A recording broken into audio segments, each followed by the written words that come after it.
Warning, this show contains adult language.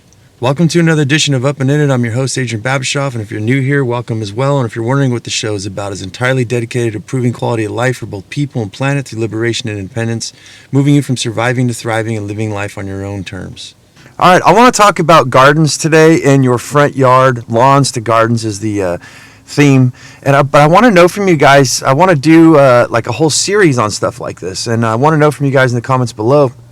Let me know if this is something that you guys are interested in. Let's jump right in. The very first thing that I want to do is talk about how useless front lawns are. Just quickly, these lawns are used for grass that people hardly ever sit on. They never really spend time outside. Occasional people, I think, do.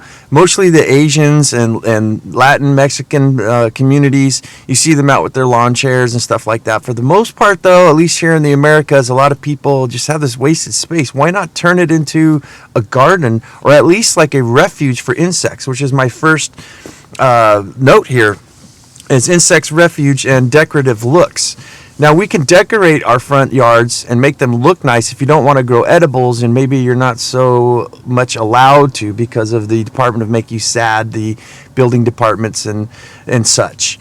So one of the things that we could take in consideration is that if we do have a food backyard going on and we don't have anything in the front, we don't want to put that there for afraid of aesthetics.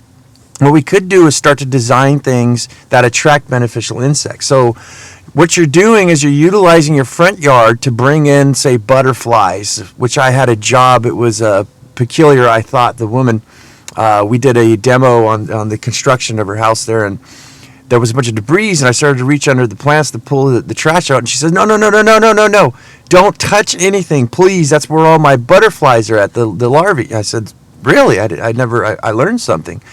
If you don't disturb all the foliage underneath the leaves and the mulch and stuff like that, that's where the caterpillars will overwinter. And she says she gets hundreds, if not thousands of them when they do hatch flying around. It's just a beautiful thing to see. So we need pollinators and stuff like that. So you can consider, if you're not going to turn your front lawn into a garden, a edible garden, that you can at least utilize that for habitat for many things, many different types of insects, ladybugs and things like that. You got to do due diligence. Go take a look at your area, YouTube or Google your area of what native beneficial insects that you have and what kind of habitats do they need to live in. I can give you guys for instance that if you started a small compost pile and you left some holes in this, and I'm not sure if this is around all of the United States, but we have a thing called the black soldier fly, and they'll show up and start to consume any of the compost that you have. And there's little ways of making like little cardboard fixtures that have, the little cells inside the cardboard, right? Where you got the little folds. There's these little holes in there. Well, what's happening is we're making a habitat for the black soldier fly to come in and lay their eggs inside that cardboard piece.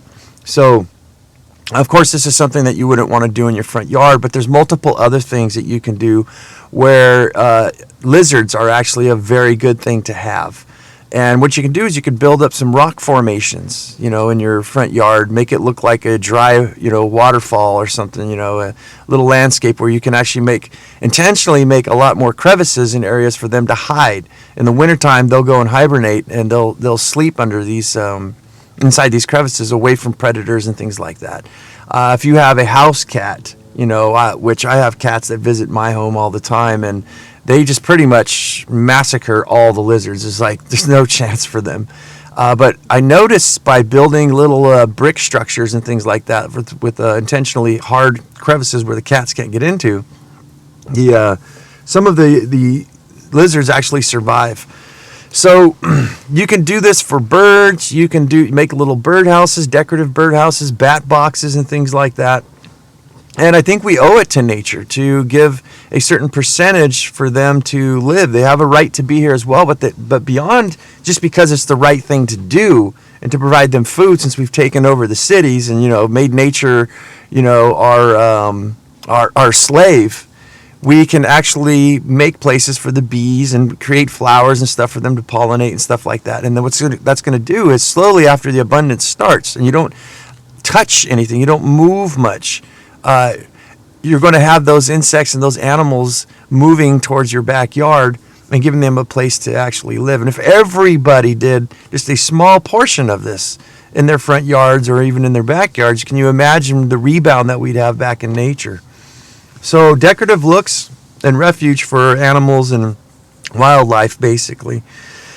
So the role of biodegradable container gardening, or any kind of container gardening, if you are looking to get decorative and you need to make the front yard look really, really nice, and if you're a renter, of course, as well, not very many landlords, I think, keep up the front yards very nice, in the poor areas of town.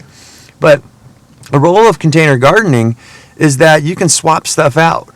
So if you're planting stuff and you've got, like, my biodegradable container gardening systems that I've invented, is just a wire basket made out of wire fencing wrapped with burlap, and as soon as the burlap starts to get wet, it gets discolored and it doesn't look so attractive. But what we can do is we can build ourselves some wood inserts, wood frames for the baskets to be inserted in. But still, if you're growing something that looks like a square patch of dirt, like a box of dirt sitting there on your front porch, or in your planters or wherever, what we could do is we could start growing stuff in our backyard, say like kale and stuff like that, and arugula, and you could wait till actually that container gardening, and again, whatever container you're using, even 5-gallon buckets can be sanded and spray painted made to look like terracotta. I'm fumbling my words today. But what you could do is you can get these things sprouted up to where they get nice and bushy, and you can actually move the containers to your front yard. Now, remember, we did all the habitat for all the pollinators and stuff like that.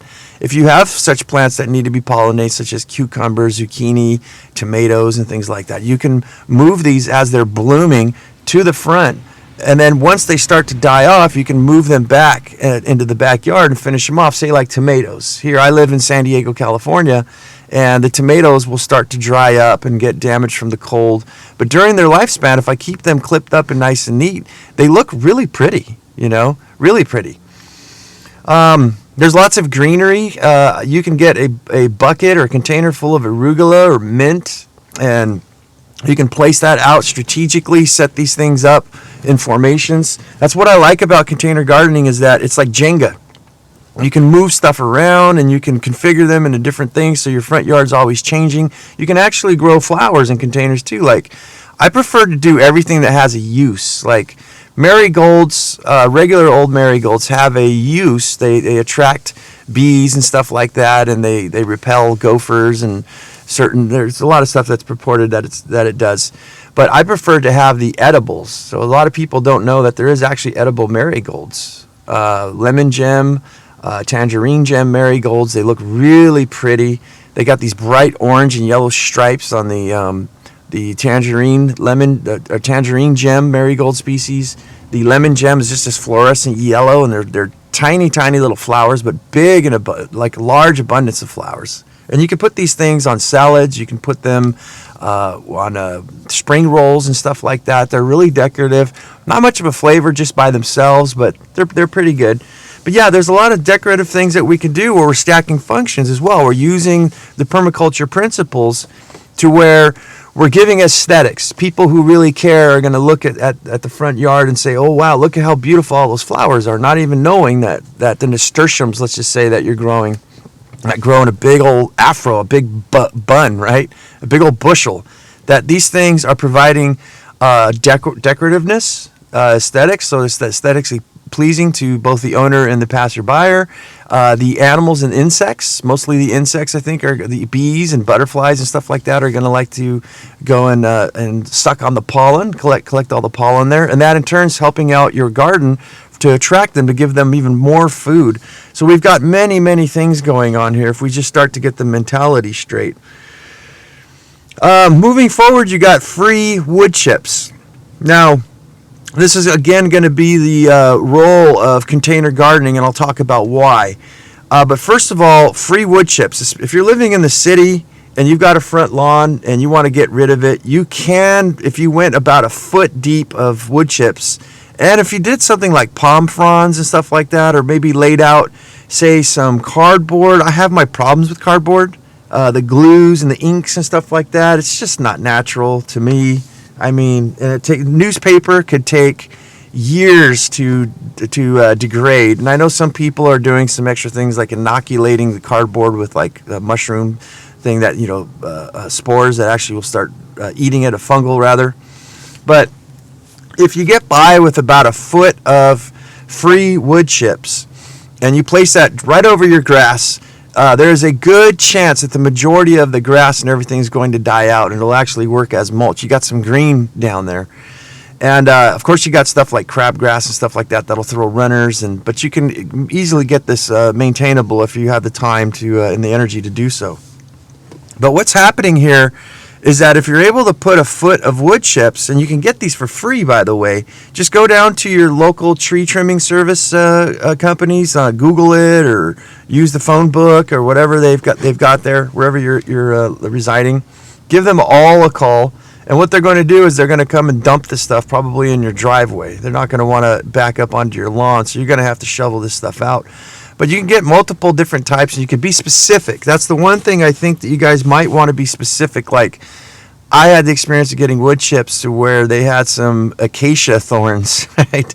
Some sort of this, I can't remember the name of the plant, but it's got these thorns that are a good 2 to 3 inches. And I mean, these things are solid, hard wood. And I stepped on a couple of those, stabbed my fingers when working. So make sure you can be specific and say we don't want anything with thorns, or we don't want palm trees if you're afraid of the palm seeds, sprouting palm branches or palm trees up. They're easily, with the foot of mulch though, it's very easy. What happens is the mulch actually softens the dirt, keeps it moist, so as the palm seeds start to sprout, you can just pull them up with relative ease. Unless you let them go too long. But that's something, your front lawn, you can, if it's full of wood chips, you can go out there and you can easily maintain that within, 20 minutes every weekend if you so needed to. But what is the significance of this? First of all, it's free. It's decorative. Sometimes at first when you get it, it may be like a couple shades different of color. But what's going to happen when it all dries up is it's all going to look uniform. It's going to be this nice beige color. You can get yourself some make yourself some like concrete walking pads or something, make some little trails and stuff like that if you want to make it look nice. But you can spread this stuff out, and what's going to happen is that you're going to bring your containers. Now again, no matter what container you have, it should have some drainage holes in it. And what's going to happen is if you start placing these containers in various different places on top of the wood chips, this is going to stop the weeds from getting into your container and messing with the your soil. So you will have to weed a lot less. But what's happening is all the excess moisture that drips off the container, whether it's rain and when you're watering your plants, that's all going to drizzle down through the wood chips down into the ground, into that soft ground where it's protected from the sun. And then guess what's going to happen? You're going to start remineralizing that soil in your front yard.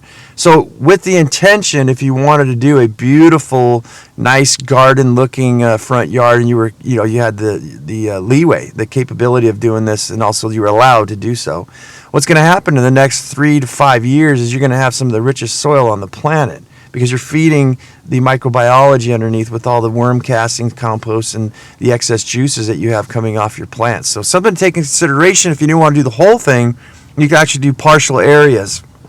And just keep those containers, I says, in rotation. In the wintertime, you can pull everything off, rake up, and maybe dress up some new wood chips just in that little area. Make it all designed. You can make squiggly lines, a round little circle area, like a keyhole garden. Keyholes, when you get down to the center, it's got a line, and you can actually have a whole full 360-degree reach of about, say, 2.5 feet if you did a circle with a pathway right through the center. And it looks just like a key going into a keyhole.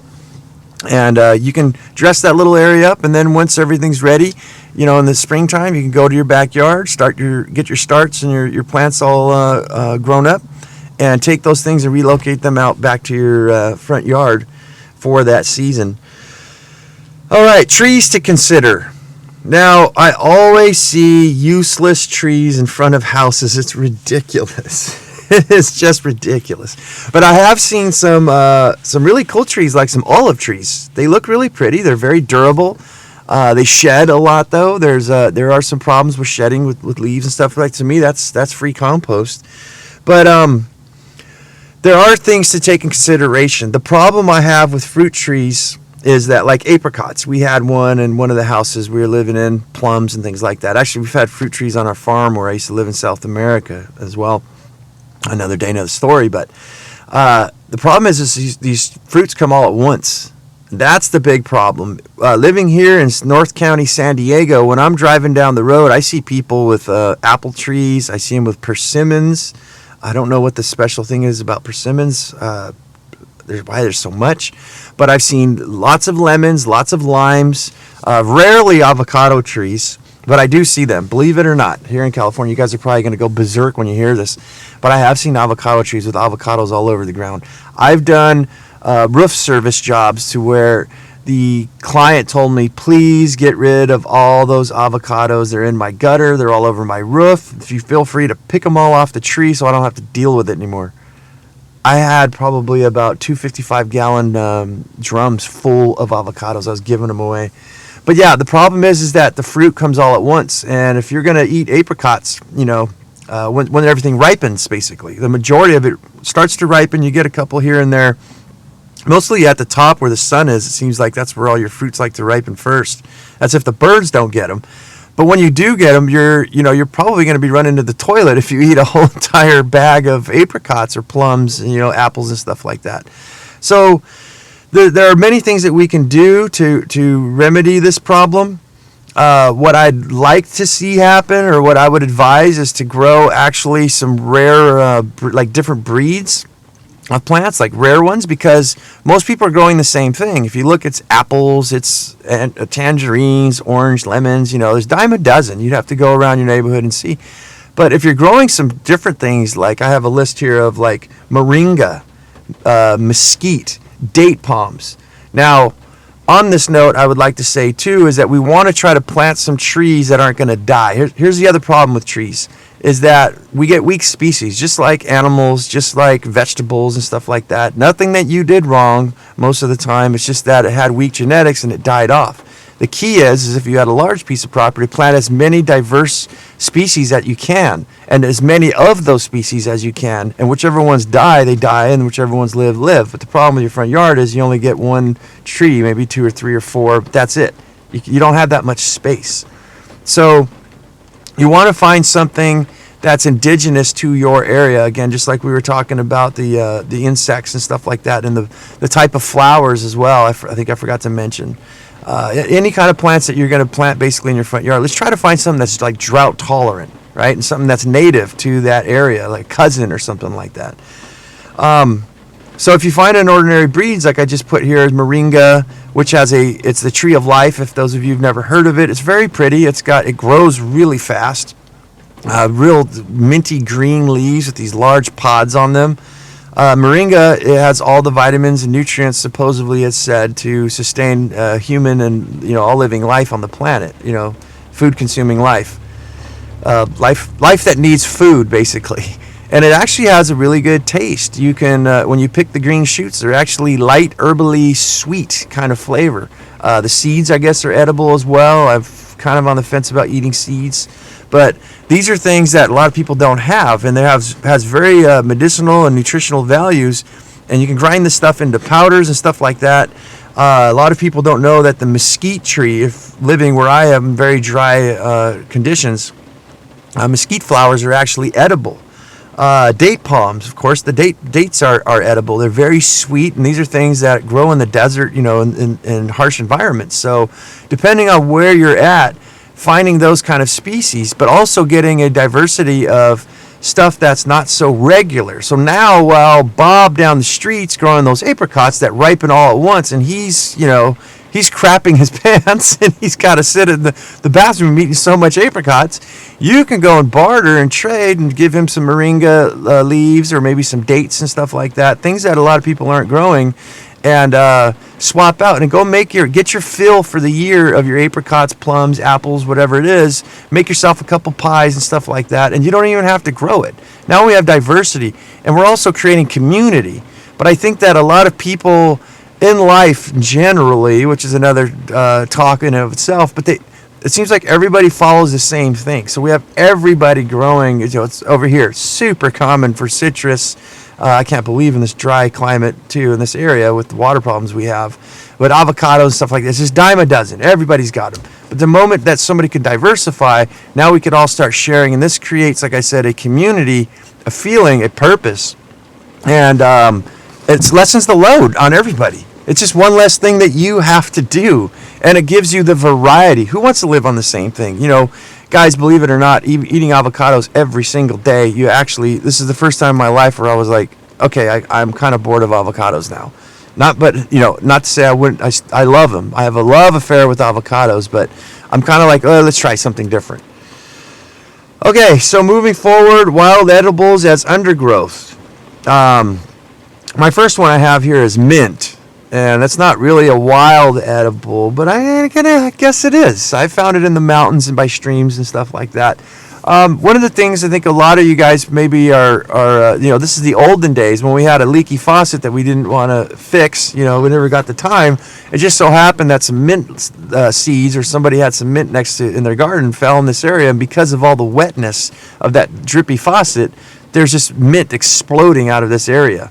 Now I use mint for everything.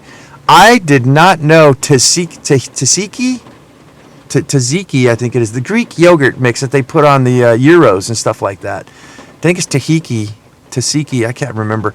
Anyways, it's basically a cucumber, pulverized cucumbers, drain all the water out, get yourself some Greek yogurt. I used regular yogurt, it actually came out really good. You're going to spice it up with some salt, pepper, lemon, and things like that. And I made it a couple times following recipes, and it just did not taste that great. You know what the secret ingredient was? Was mint. It just set it off. It was spearmint. So spearmint, I use it in everything. Peppermint and spearmint. I make kombucha. One of my favorites is black cherry lime with mint. Guys, if you've never tried this before, holy moly, it is the best thing I've ever tasted. I make my own flavors up, but we use a lot of mint for teas, especially in the rainy seasons and when it's cold. Again, for the tzatziki or tahiki, I says, whatever the Greek yogurt mix is. Many uses. There's another one. I make teas for the whole entire week by batch cooking on Sundays, and I'll do either green tea, lemon, mint, or I'll just do lemonade, mint for the kids. I make a big giant gallon of this stuff for the whole week, and that's what, instead of giving them sodas, I give them these iced teas and lemonades and things like that. One of my favorites though for the kids is actually a mint lemonade slushy. So instead of giving them Slurpee at 7-Eleven or any of these places here, we whip up some ice in our blender, and I blend up the mint. Basically, put about a cup of water in there, add some sugar, some honey, whatever you're doing. Add your lemon, some lime, and then put the whole mint sprig in there and just blend the whole thing up. It turns into this light green color. Add your ice until it gets pulverized and it gets that Slurpee texture, and then hand that over. So mint basically is after that long rant, is really, really good. It helps to deter mice and things like that, supposedly. I'm kind of on the fence about that. I don't know. But it is, if you've got a leaky faucet, or you could actually modify a drip system on your front of your house, you're going to have abundance. And some of this stuff, sometimes some species will grow in partial shade and stuff like that. But what's going to happen is if you keep a very moist area on your, say, a whole entire length of planter. I've seen some people with, like, say, a 10 by 1 foot brick planter in front of their house. That's right where the water faucet's located. If you put yourself a splitter, a T that goes off to your garden hose, get yourself another T and just put a little piece of drip irrigation right there. For every, say, foot or every 6 inches would probably be better. Some of these things will drip about a gallon per hour. There's all kinds of different sizes and things like that, and you can actually put this on a timer. What'll happen is you'll have that whole entire front of your house full of mint, depending on where you live, year round. And you can add all kinds of different stuff in there, but water, like loving plants like watercress, mints, of course, and stuff like that. Down here, now, again, you guys would have to Google. I don't have the time to check out every single place in the world and every state and bioclimates. And what I do know, though, is that over here, I've introduced a thing called match, and it's a corn salad. It's a wild edible from England, and just grows out wild. You know, we got lamb's quarters. You got all kinds of different needle bush. You've got cheeseweed. We've got all kinds of different edibles of wild stuff. But the best wild edibles I've tasted so far is the mach corn salad and miner's lettuce. And again, these are native here. So what I've been doing is I've been planting these things in and out of my biodegradable container farm that I have. And what I've got is, because I've been cultivating these weeds, these wild edibles, they're actually just popping up everywhere. So what'll happen is I'll have a tomato bush growing, and then I'll get a bunch of mach corn salad or miner's lettuce growing all along the bottom of it. So now I'm in my same container where I'm harvesting tomatoes. I'm actually getting miner's lettuce and mach and stuff like that. And you may think that that's robbing the nutrients, but they're very shallow.